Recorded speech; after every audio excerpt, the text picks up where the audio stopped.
Hello and welcome back to the Wrestling Group. I'm your host, Matt, and for today's video, we'll be doing my night 2 for fantasy booking this year's Wrestlemania 41. As always, remember to like, subscribe, and leave your comments below on how you would book this year's Wrestlemania. So with that said, let's dive in. Match 1, Rhea Ripley versus Io Sky. This match would be a good opener for night 2, with these two women on top of their game, both being really over with the crowd, especially Io Sky. They would have a back and forth matchup with both hitting some good spots, fighting for around 17 minutes. The ending would come about with Io going for a moonsault finish, but Rhea would climb up and stop her, setting her up for a super riptide. But Io would reverse it mid-air into a hurricanrana, surprising Rhea. She gets up all dazed to be met with a running double knee to Rhea into the turnbuckle. She would fall to the ground, and then Io would climb the turnbuckle and hit her moonsault finish, picking up the victory and becoming your new World Women's Heavyweight Champion. Rhea would raise Io Sky after the match in victory, showing everyone the respect she has for her as the new champion. Match 2, SmackDown Tag Titles, Fatal 4-Way Match. DIY versus the Street Profits versus Pretty Deadly versus the Motor City Machine Guns. This match would just be an all-out brawl between the four teams. They wouldn't stay in the ring long, as they all would just battle on the outside, with different competitors every now and again fighting in the ring. DIY would have to stop multiple pinfalls in this match, as they would lose their tag titles otherwise. But in the end, the Motor City Machine Guns would hit their skull and crossbones on Ciampa, to only be thrown out of the ring by Pretty Deadly, capitalising on a hurt Ciampa, taking the cover and picking up the 3 count, becoming the new SmackDown Tag Team Champions, winning their first tag titles since coming up from NXT. Match 3, Logan Paul versus Goldberg. This match would be Goldberg's retirement match for Logan Paul.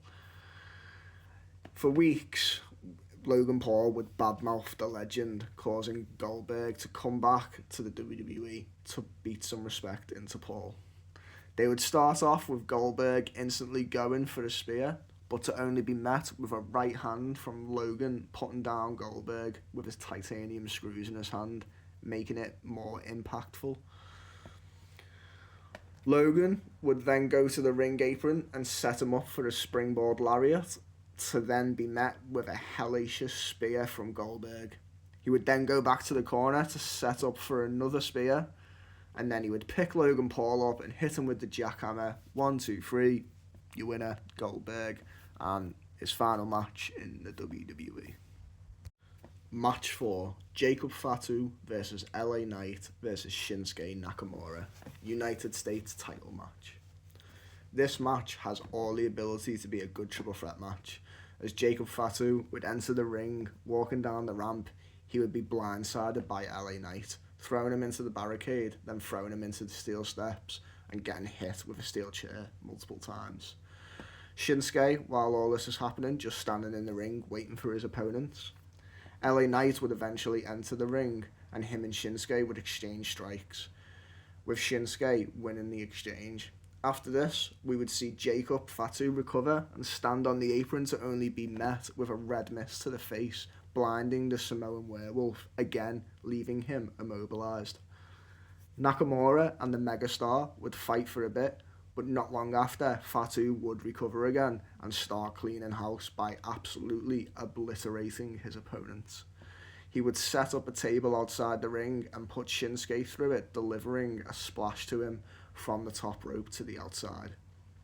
He then turns his attention back to LA Knight, delivering his mighty moonsault, picking up the win and his first single title in WWE, being the United States Champion. Match 5, Lyra Valkyria versus Bayley, the Intercontinental Women's Championship. Lyra Valkyria walks into her first WrestleMania as champion, hoping to walk out as champion, but she has to get through a future Hall of Famer in Bayley. This is one of the titles Bayley has yet to achieve in the WWE, as it is only new. and in this match, she would attempt to do so. It would start off with the classic chain wrestling, with Bayley upstaging the champion. They would have a good match throughout, but towards the end, Bayley would deliver her rose plant to the champion, but she would kick out on a close 2 count. Lyra would kick out, rolling under the under the ring ropes onto the apron, and then she would pick Bayley up on her shoulders and deliver her finisher, and she would roll Bayley back into the ring and get the 3 and retain her title. Match 6, Kevin Owens versus Sami Zayn, last man standing match. This match writes itself. They have had many rivalries in the past against each other, with the matches always being great. I think the best way to end this rivalry is in a last man standing match. They would absolutely destroy each other, with the start of the match, Sami Zayn going absolutely berserk on KO for all the previous attacks he's done on him. They would use all sorts of weapons in this match, like steel chairs, kendo sticks, tables, ladders, and even taking their match to the crowd with some crazy spots.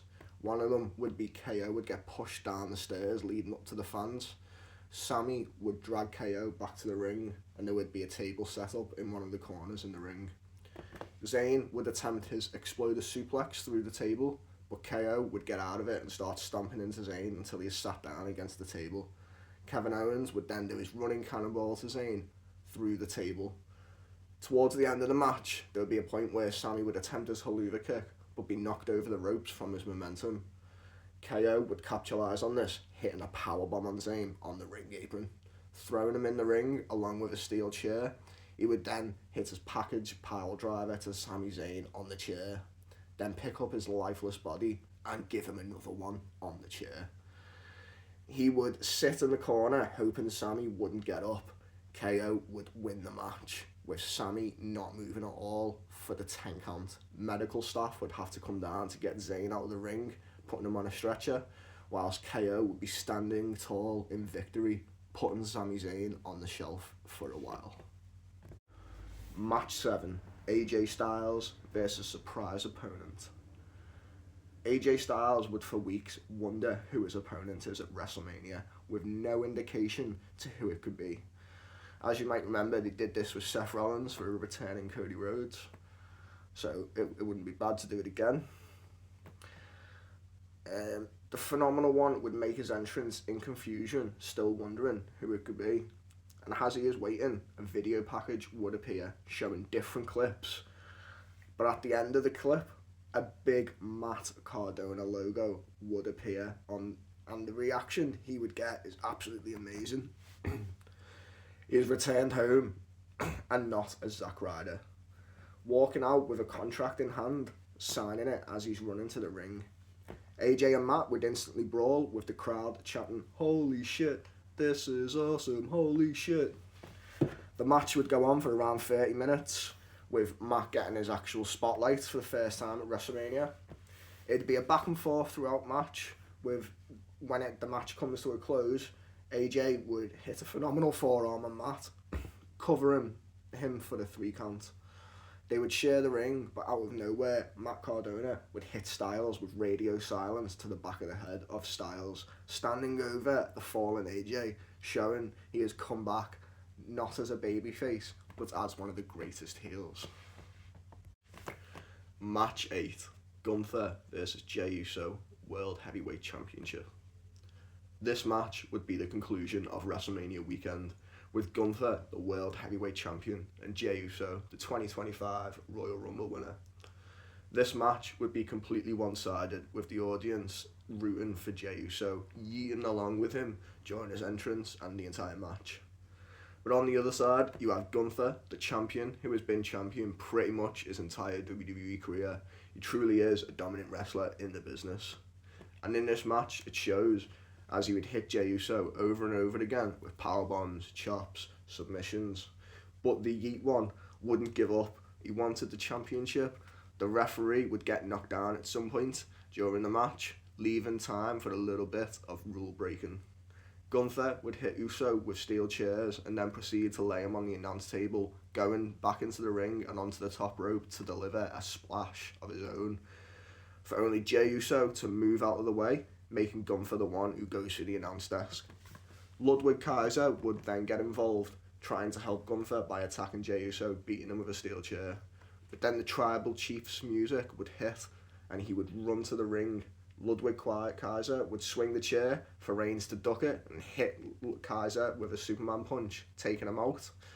Gunther would recover by this point and attack Reigns, but to only be met with a super kick from Jey Uso. Then spear from Reigns. Jey Uso would climb to the top rope, splash the champion with the ref counting 1, 2, 3, and your new World Heavyweight Champion, Jey Uso. The crowd would go crazy, giving them one of those moments they'll remember forever. So there you have it, my Night 2 WrestleMania 41 fantasy booking. As always, remember to leave a comment below on how your Night 2 would look. Please like this video and subscribe to see more of our content. I've been Matt from the Wrestling Group. Thanks for watching.